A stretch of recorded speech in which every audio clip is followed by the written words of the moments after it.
ముంపు గురయ్యే పరిస్థితి వచ్చింది. చాలా బాధాకరం. ఏదైతే ఒక పక్కన వర్షాలు ఎక్కువ పడడం, ఇటీవల కాలంలో ఎప్పుడు కూడా ఇంత వర్షం పడలేదు, అంత వర్షం పడింది. ఒకసారి మనం చరిత్రలో చూస్తే ఇంత పెద్ద ఇన్ఫ్లోస్ ఒక్కసారి 1998లో వచ్చాయి. తర్వాత ఇప్పుడు వచ్చింది. 1998లో 9,24,000 క్యూసెక్స్ డిశ్చార్జ్ అయింది. యాజ్ ఆన్ నౌ 9 గంటలకి 9,70,000 క్యూసెక్స్ ఆఫ్ వాటర్ డిశ్చార్జ్ అయింది. అప్పటికంటే ఇప్పుడు దగ్గర 50,000 క్యూసెక్స్ ఆఫ్ వాటర్ ఎక్కువ వచ్చింది. ఇది ఇంకా పెరిగే అవకాశం కూడా కనపడుస్తూ ఉంది. ఈరోజు మనం చూసినప్పుడు అన్ని రిజర్వాయర్లు ఫుల్ అయినాయి. అదే సమయంలో ఈరోజు ఊహించిన విధంగా ఈ తుఫాన్ రావడం, ఈ తుఫాన్ వల్ల ఏవైతే తెలంగాణలో ఉండే ఈ యొక్క బుడమేరు ఇలాంటివన్నీ కూడా పెద్ద ఎత్తున అక్కడ వర్షాలు పడడం, ఆ క్యాచ్మెంట్ కూడా వాటర్ అంతా ఇక్కడికి వచ్చే పరిస్థితి వచ్చింది. ఇప్పుడు దీనివల్ల ఇంకా కూడా కొద్దిగా పెరిగే అవకాశాలు ఉన్నాయి. ఇప్పటికే కొన్ని ప్రాంతాలు బాగా ప్రమాదంగా తయారయ్యే పరిస్థితి వచ్చింది. ఇప్పటికే మనం ఒక పక్క చూస్తే ఏదైతే సింగనగర్తో తోడుగా కృష్ణా లంకలో కూడా కొన్ని నీళ్లు వచ్చే పరిస్థితి వచ్చింది. ఇది కాకుండా ఇబ్రహీంపట్నంలో కూడా కొన్ని నీళ్లు వచ్చే పరిస్థితికి వచ్చింది. ఇవన్నీ కూడా చాలా బాధాకరమైన సంఘటన, ఊహించని సంఘటన. అయితే ఇప్పుడు మనం చేయగలిగేది దీన్ని సమర్థవంతంగా ఎదుర్కోవడం తప్ప ఇంకొకటి లేదు. ఇందులో రెండు ఉన్నాయి. ఒక పక్క అకాల వర్షాలు, కుంభవృష్టిగా వర్షం పడడం.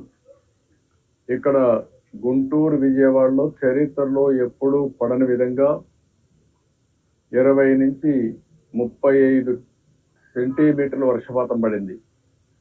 దీనికి తగినట్టు మొత్తం నాగార్జున సాగర్ కానీ, శ్రీశైలం నుంచి నాగార్జున సాగర్, పులిచింతల నీళ్లు విపరీతంగా వస్తున్నాయి.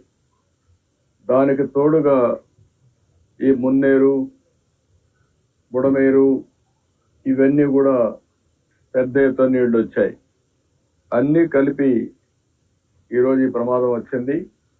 రెండోది, బుడమేరుకి ఏదైతే నేరుగా కొల్లేరుకు పోయే దీంట్లో సరిగా మెయింటైన్ చేయకుండా పోవడం, మెయింటైన్ చేయకుండా పోయి కొన్ని బ్రీచెస్ పడడం, ఆ బ్రీచెస్ లో కొల్లేరుకు పోవలసిన నీళ్లు నేరుగా ఈరోజు కృష్ణా ఏదైతే ఈ దీని మీద సిటీకి రావడం, ఇవన్నీ కూడా సింగనగర్కి రావడం.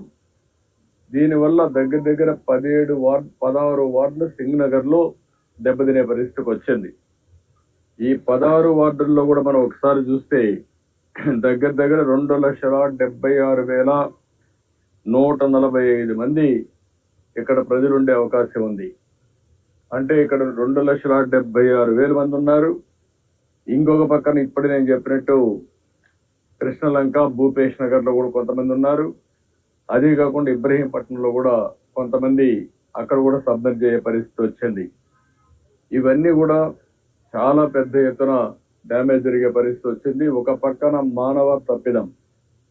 ఆనాటి 5 సంవత్సరాల్లో ప్రభుత్వం సక్రమంగా మెయింటైన్ చేసుంటే, ఆ బ్రీచ్ లేకుండా చేసుంటే ఇప్పుడు ఆ నీళ్లు ఈ యొక్క సింగనగర్కి వచ్చే పరిస్థితి వచ్చేది కాదు. దానివల్ల ఇది కొంతవరకు ప్రొటెక్షన్ ఉండేది.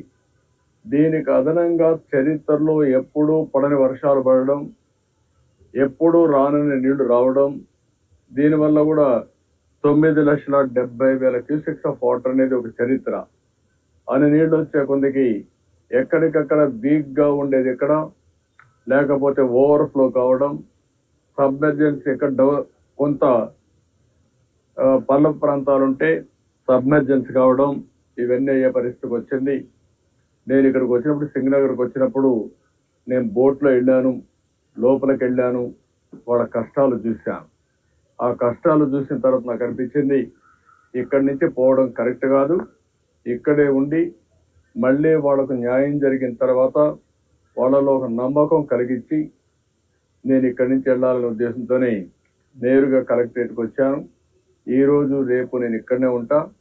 ఇక్కడి నుంచే నేను వస్తానే హోమ్ మినిస్టర్తో కూడా మాట్లాడాను, అమిత్ షా గారితో మాట్లాడాను, మొత్తం సిచ్యువేషన్ అంతా బ్రీఫ్ చేశాను. ఇమ్మీడియట్గా హోమ్ సెక్రటరీకి ఆదేశాలు ఇచ్చారు. 10 ఎన్డీఆర్ఎఫ్ టీములు పంపిస్తున్నారు. 10 ఎన్డీఆర్ఎఫ్ టీములు వస్తున్నాయి. ఈరోజు కొన్ని అయితే మిడ్ నైట్కి వస్తాయి, ఒక 4 బోట్లు వస్తాయి. దగ్గర 4 కలిపి ఇంకొక పక్కన రేపు